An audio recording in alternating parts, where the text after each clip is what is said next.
बच्चे की कसम सच्चे में गाड़ी चला रहा। मैं कहा चाची कितना दूँ और तू रुक ना हो दो तेड़ा में हूँ जो कि हिसाब करके इन्ना बने चारों हो 770 रुपये ये तो फिर बाप विकास खाली है तो अच्छा ये 13 से 2.5 हाथ वो आज खुद कर्मो डका तो जो सब में 5 लाख शंकर है सौदा तो हमें ग्रहमास करनी गोठो तो कौन करो सौदा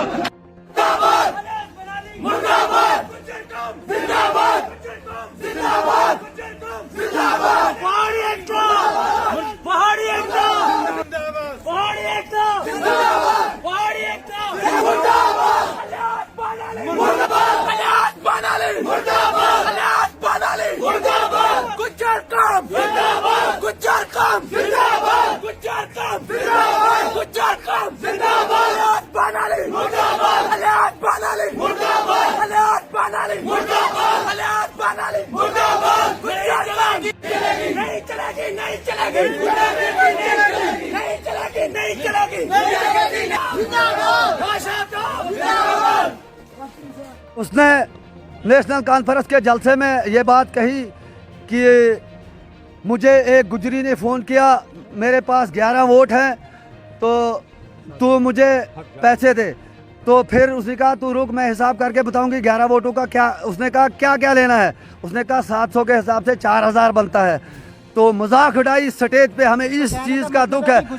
उसका मतलब है कि ये एक मिनट उसने ये चीज़ का हमें ज़्यादा दुख है कि जो उसने वहाँ पे डांस करके तो उस हमारी बहन की मजाक उठाई उससे हमारे दिलों पे ठेस पहुंची है। अगर इसकी कार्रवाई नहीं होती है हमें किसी भी कीमत तक हम नायब साहब के शुक्रिया जी हम जो हमें नायब साहब ने इस वक्त में यकीन दिया हम उस पर बिल्कुल सर्टिफाई हुए। अगर 2 दिन तक कार्रवाई नहीं होती हम इस बात के लिए किसी भी कीमत तक हमें रोड ब्लॉक करनी पड़े हम करेंगे। हमें किसी भी कीमत तक जाना पड़े हम जाएंगे। जो अपने आप को खुद ही लीडर कहता है देखने में वो एक सरपंच है बनकोट पंचायत का और वो सरपंच भी नहीं जीतता था अगर बनकोट में हमारे गुजरों ने उसको वोट ना दिया होता।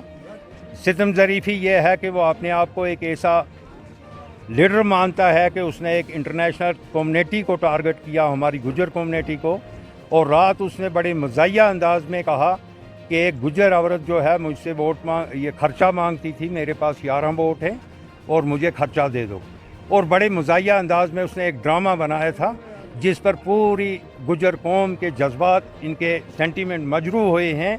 इसलिए हमें सड़कों पर उतरना पड़ा।